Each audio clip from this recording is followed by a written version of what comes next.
Hey everyone, it's Zach Wright, founder and CEO of Grapevine Software, the virtual office platform for your remote and hybrid workforce to stay connected, informed, and engaged from anywhere in the world.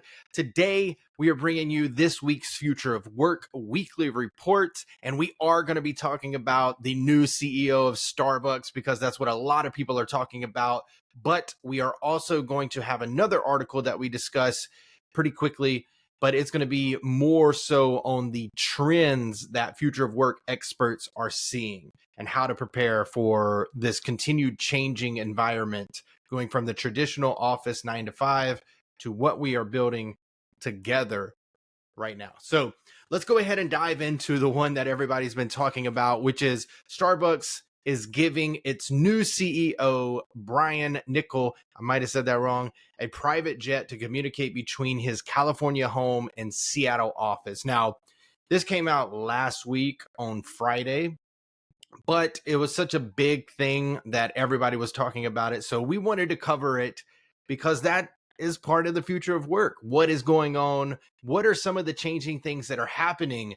And this is one of them. It might not seem like a big thing, but for Starbucks to be able to get this executive, now I think he was the former CEO of Chipotle, and I think he worked remote there as well. Don't quote me on that, but this is a CEO of a very high established organization. Everybody in the world knows what and who and what they provide. Starbucks, they know what Starbucks is, right? And so for a CEO to advocate for remote work, to advocate for flexibility, and to not waver on his principles and values, this is and can be seen as a step into literally the future of work, making it okay for other organizations to do that. Now, this is just one person, but Starbucks does have 450,000 employees at a given time. So let's just keep that in mind as we go through this. But let's go ahead and dive into the article. So highlight number one is that new commuting arrangements for Starbucks CEO. So Brian Niccol, the incoming CEO of Starbucks, will not relocate to Seattle, but will commute weekly from his home in California using a corporate jet. Now, those last two words is what have a lot of people up in arms, right? Because we have a portion of people who are advocates of the future of work and remote work who are maybe considered environmentalist, environment activist, or practitioners in that field. So one of the reasons that they want people to not travel to work as much and work remotely is because it can actually have a significant impact on the environment by reducing the pollution from the commute and all the other things that go into commuting to work in a gas powered vehicle, right?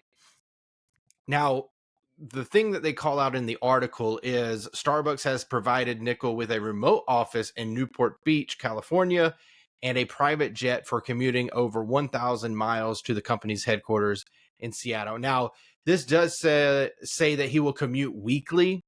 I don't know if that's actually going to be true, as in he's going to be commuting 1,000 miles every week, because as you read in the article a little bit further down, you'll see that he's going to be also using that to travel to how many organizations do they have or buildings? Let's see, 39,000 stores, right? So, I mean, you think about efficiency. Like let's put away the environment stuff for a second, right?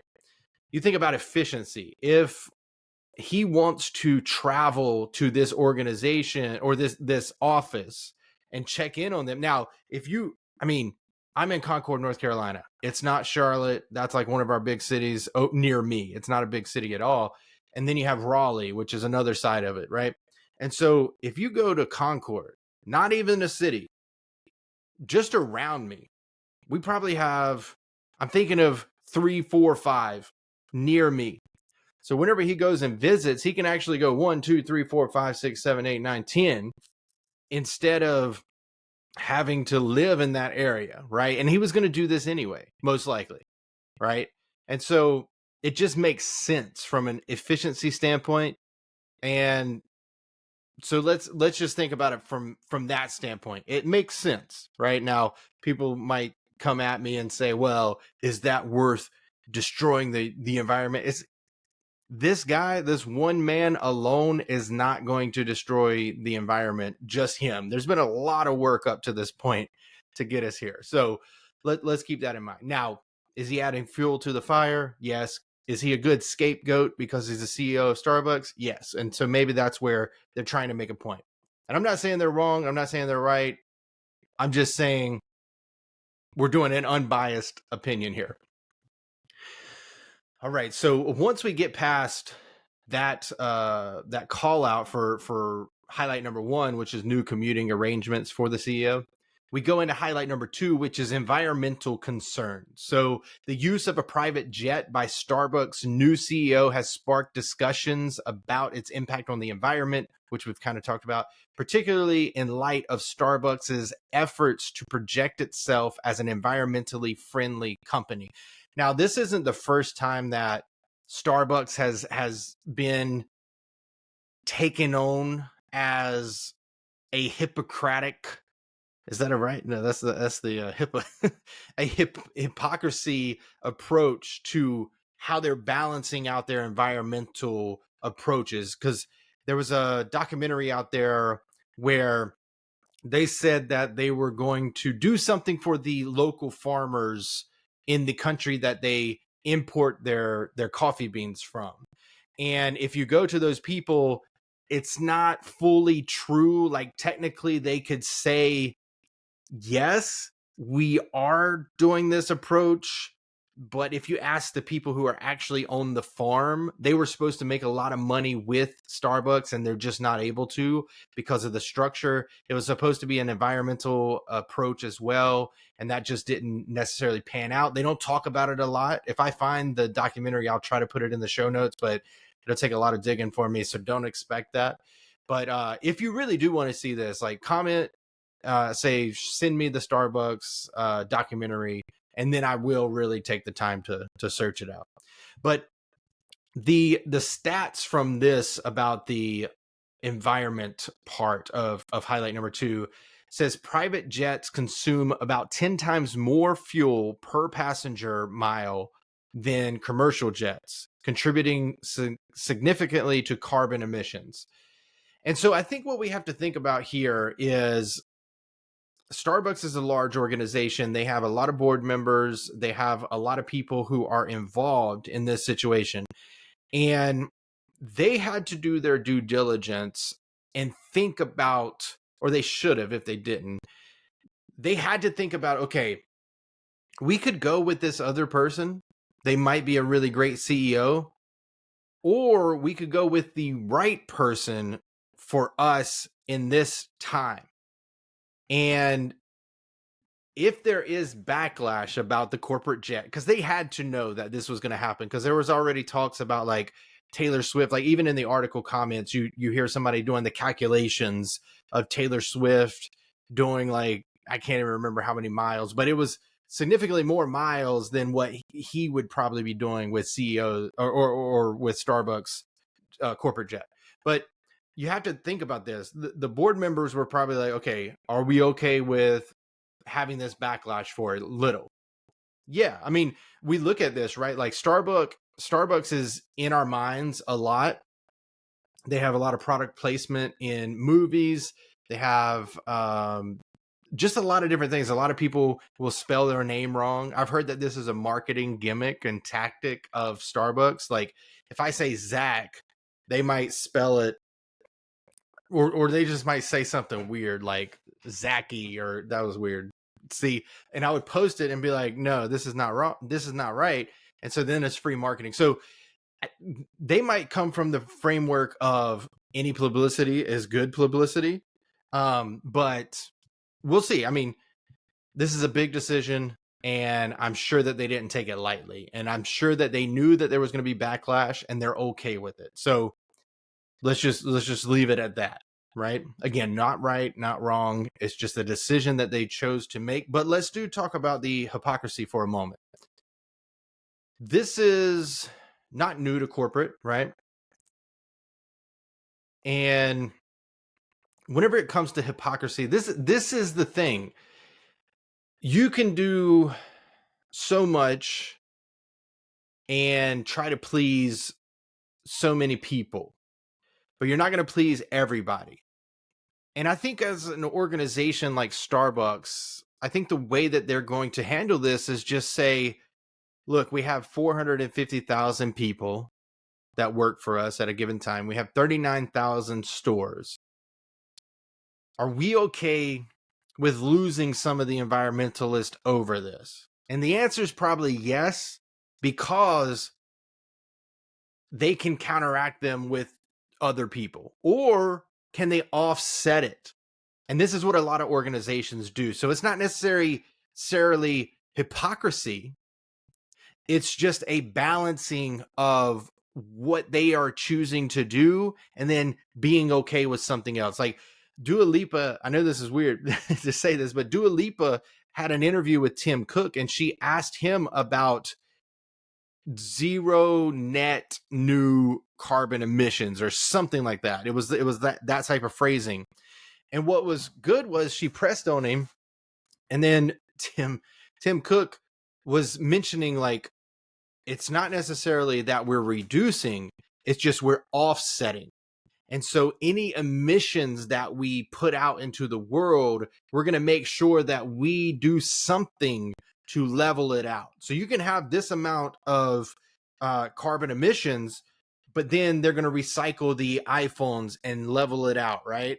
And so that might be what they're doing here. So it's not as hypocritic as you think, but if you only focus on that one thing, then it can be a hypocrisy. That word is messing with me. So I just wanted to lay that out there.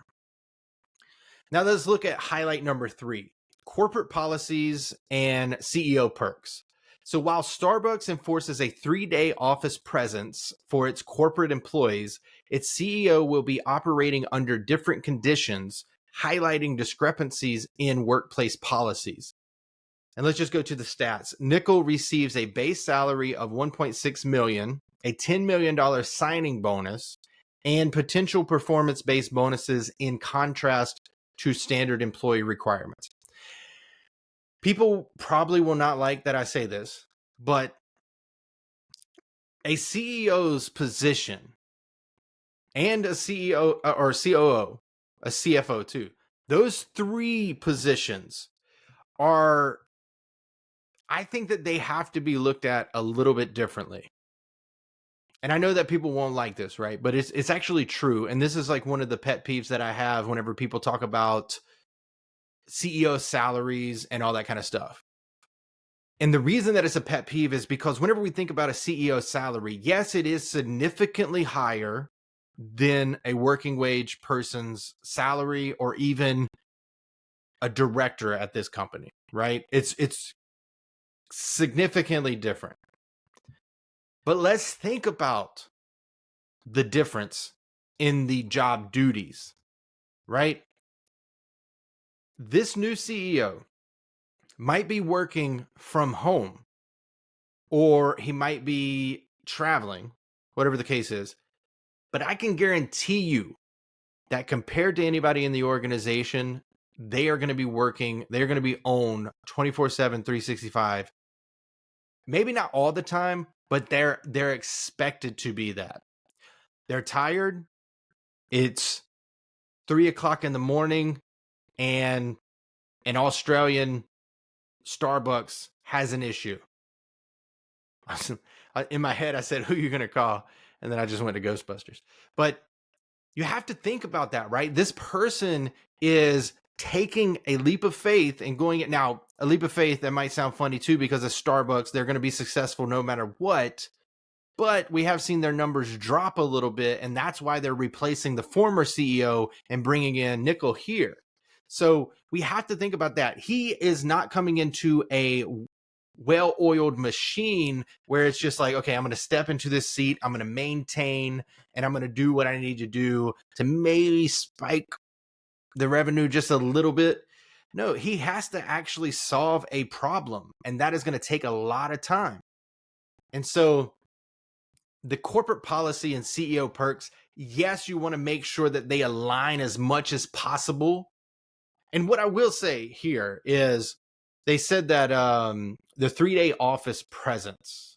Now that's, I'm assuming, is for just corporate people, back office, engineers, whoever they might have working in the background. I mean, the other people are going to be working 9 to 5 or whatever the hours are of Starbucks. I don't think it's 9 to 5. I think it's much later than that.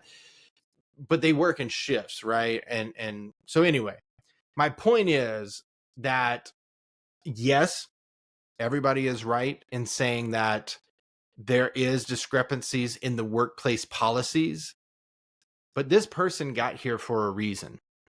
And it's because they're willing to sacrifice more than most people have in the sense of their time, their effort, being owned all the time. And so to me, one, you've worked there and you've gotten there, and so you deserve a lot. Other people deserve a lot too, don't get me wrong. There could be some differences and splits and spread it out a little bit more evenly.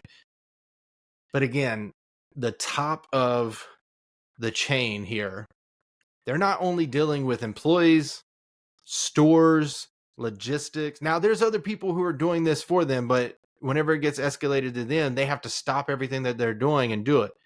But then in addition, they have potential banks that they're speaking to if they have a line of credit, investors that they're probably speaking to.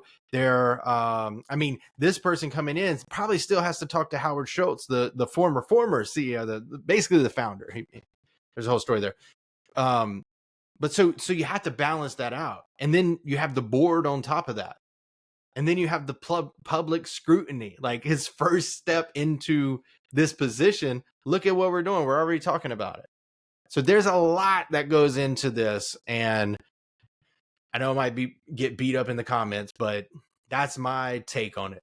And I think, okay, maybe there's a little bit of discrepancy, but this person is going to be traveling way more than anybody else in the organization, whether it's to Seattle or to all the different places, not just in America, not just in Europe, not just, I mean, all over, right?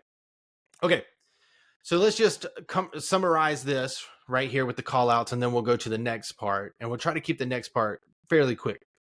But okay, so Starbucks' new CEO will use a private jet for weekly commutes, raising question about corporate responsibility and environmental impact directly attached to Starbucks' policies. The arrangement contrast with Starbucks' image as an eco-conscious brand and its recent sustainability initiatives. Again, maybe they're balancing out there. I don't know the full details, but we got to think about these things. We can't just read a headline, flip out, and go crazy. We got to be realistic here.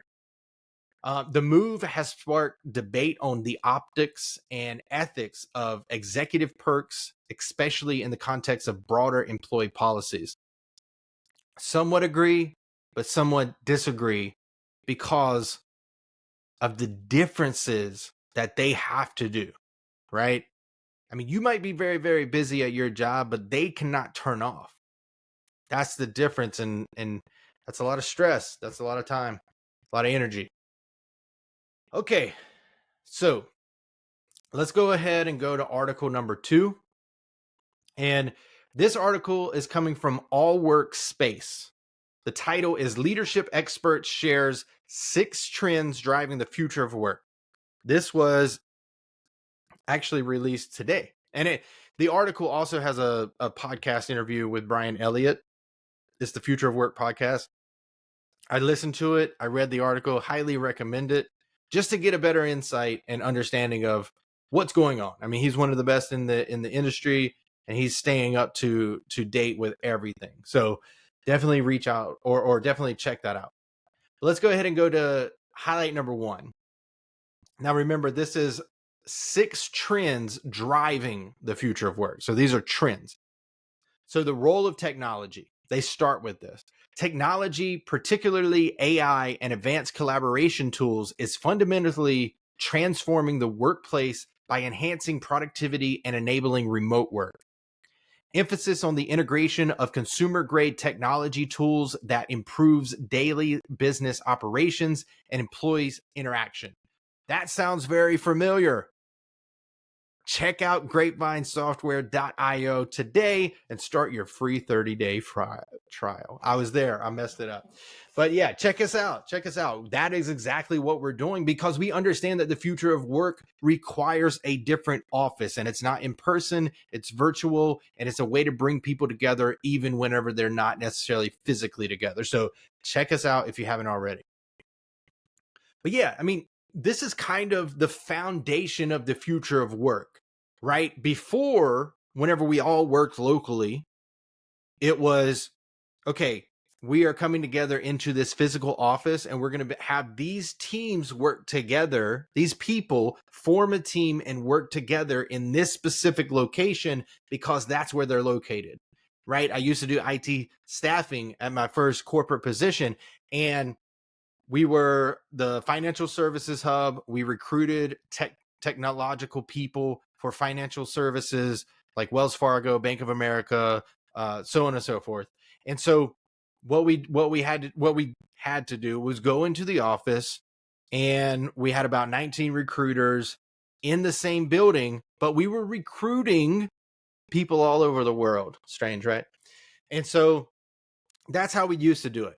But now that physical office can be replaced actually better with a tool like Grapevine, because now you're able to consolidate your communications and then also reduce that scattered information. So whenever people need to make an announcement, they can post it on Grapevine. Whenever they need to find the material that they shared or find a document that they created or a policy, whatever the case is, you can just search it in Grapevine. Boom, there it is. You want to save it for later. Now you got it. So that's a big thing. That is the foundation and the crux of the future of work. Let's go to highlight number 2. Global competition and demographic shifts. Global competition and changes in workforce demographics are prompting companies to adopt flexible and adaptable work environments.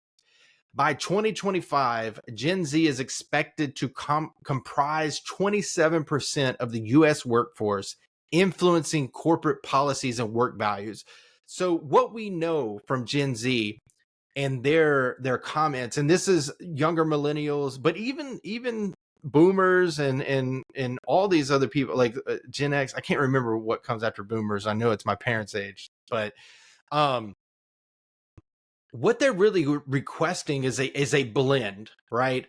Certain people want to work 100% remote. Certain people want to work in the office. And then the majority of the people want to have the ability to choose for themselves, right? And now this might mean many different hubs, right? Because if you're working flexibly, you don't necessarily, if you truly want to be able to pick from the best talent pool, you want to be able to make sure that whenever you're recruiting, you don't put a cap on the location, right?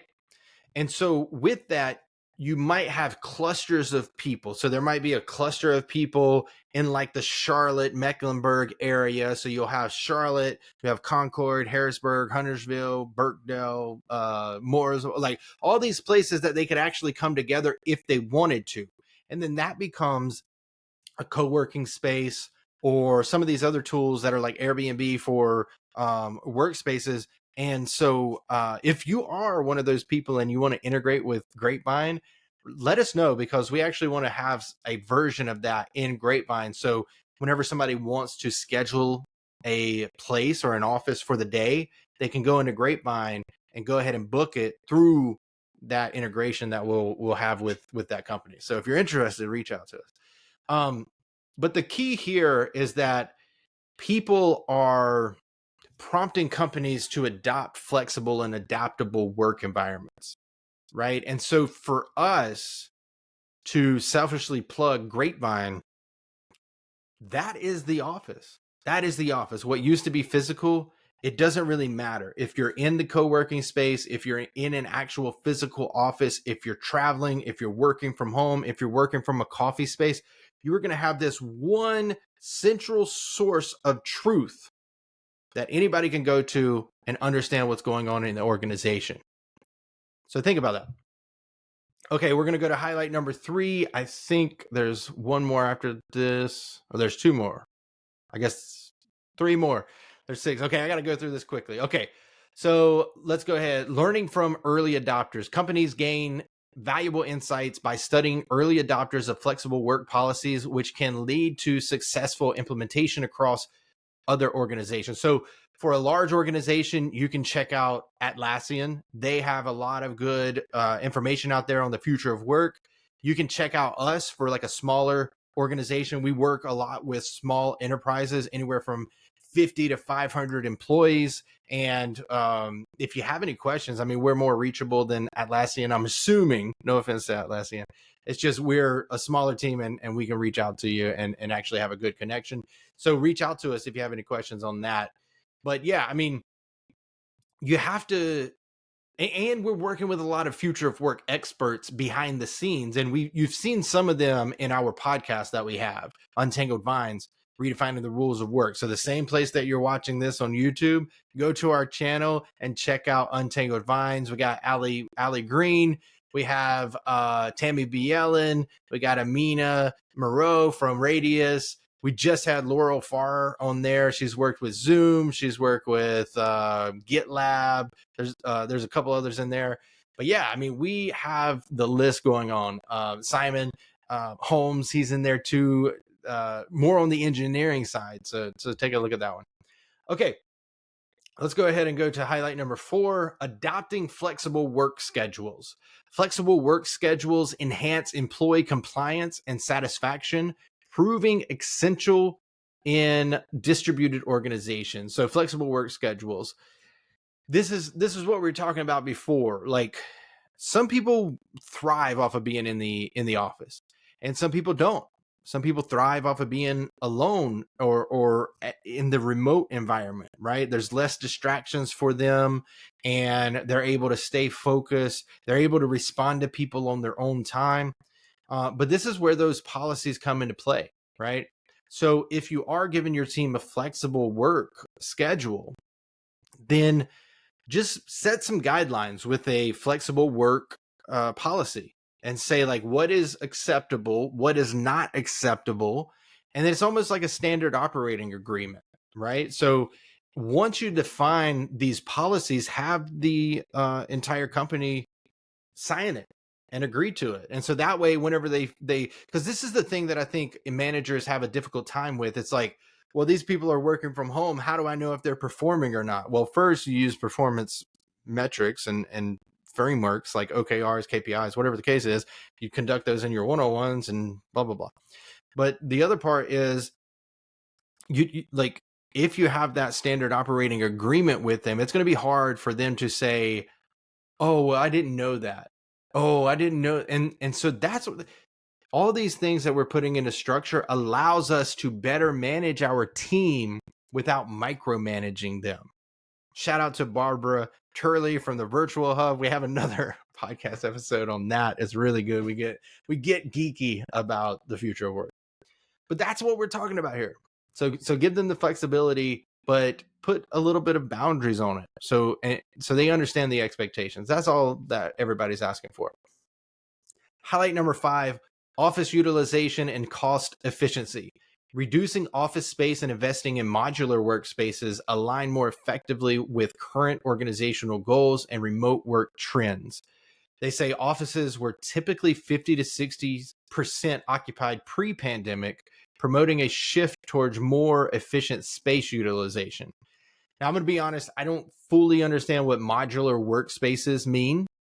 Maybe it's kind of what we were talking about before, where you might have a co-working space that you give your team an allowance and they can go check it out during the month, or maybe it's these pop-up on-demand co-working spaces and you give your team a budget that they can use throughout the month or the quarter, whatever you're choosing. And it could just be a simple thing like WeWork. Like, Instead of getting the entire thing and you get trapped in a lease that you can't get out of, go to WeWork, go to Industrious, go to Regis, whatever you prefer. I think Industrious, I just read an article about them. They're kind of growing, and they've been growing significantly, steadily, versus the chaos that was WeWork. All right, I'm going through this quick because I don't want to make it a long video. Highlight number 6, aligning workspace or workplace strategies with organizational goals. This is kind of what we were talking about before.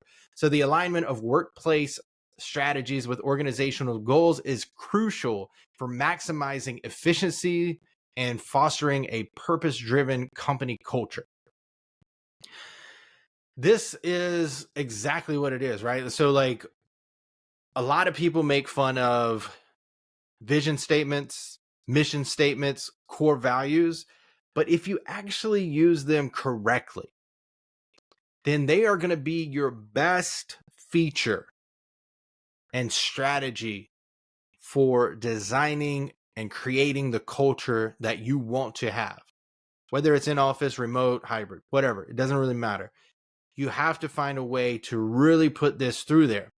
Now, the reason I bring that up, I want to connect it to organizational goals. Your vision and mission should drive the things that you choose to do in your organization. So from your vision and mission, you create your strategy.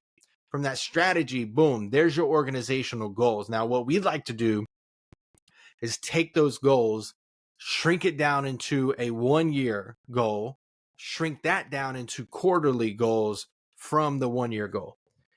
And now the way that we do this is we use OKRs or KPIs. I know that they're different, but I'm saying that so because more people know KPIs than they know OKRs. But basically, I mean, SMART goals, whatever it is that makes sense for your organization, you want to have some way of having the entire company and teams, and then all the way down to the individual contributors. You want them to have a way of understanding, what do you expect from me? What is my role here at this company? How do I know if I'm doing well, if I'm doing bad, or if I need improvement? How do I know if I'm able to get a promotion? All these types of things. That's where this is going to come into play. Now, they say it's crucial for maximizing efficiency. That's the efficiency part that I talked about, because they know what they need to work on. They know the direction that they're trying to go. You put in practices on how you're going to measure them. You measure them weekly. I mean, well, in one-on-ones, you can measure them weekly. How are they progression? And then you really do a breakdown of the scoring on a monthly or quarterly basis. You look at that, and then that helps define what's going to happen the next quarter, and then the next quarter, and then the next quarter. And then you analyze all of that. And that's how you did for the organization for the year, right? Now, the purpose-driven company culture. This is where the core values are going to come into play. What type of behaviors are you wanting to, or what type of behaviors do you want to instill in your employees? Now, this is where reward and recognition and just praise come into play. This is where feedback comes into play. You have to have these performance management programs set up in your organization. And if you don't have that, then you're missing out on an opportunity, and it's going to be very, very difficult for you to trust your employees, because you don't know if they're doing good. They don't know if they're doing good. If something goes wrong, you don't have anything to point back to and say, okay, here's the root cause. This is why it happened. This is how it happened. This is how we avoid it in the future and make sure that it doesn't happen again, right? It's not to get anybody in trouble, but it's to better understand what it is that we have to do to continue progressing as a company, or make an entire switch.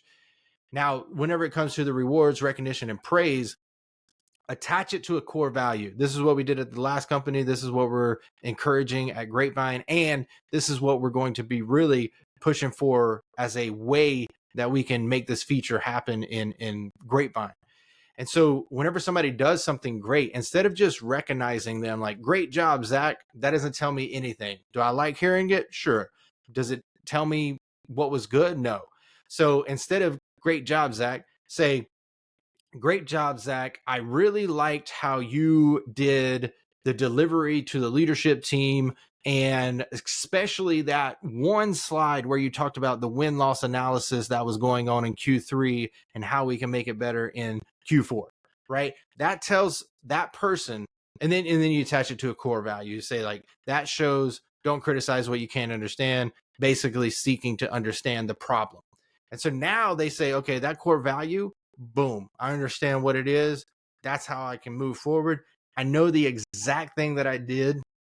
Excuse me. I knew the exact thing that I did for that slide, and I can do that more, and I can put that in other places.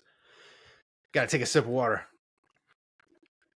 Has something in the throat. All right. So that is number 6. So let's go ahead and wrap this up right here. The summary, just so we remember what we just talked about. Technology and demographic changes are driving the need for adaptable and flexible work environments. Studying early adopters of flexible work policies offers insights that can guide broader organizational changes.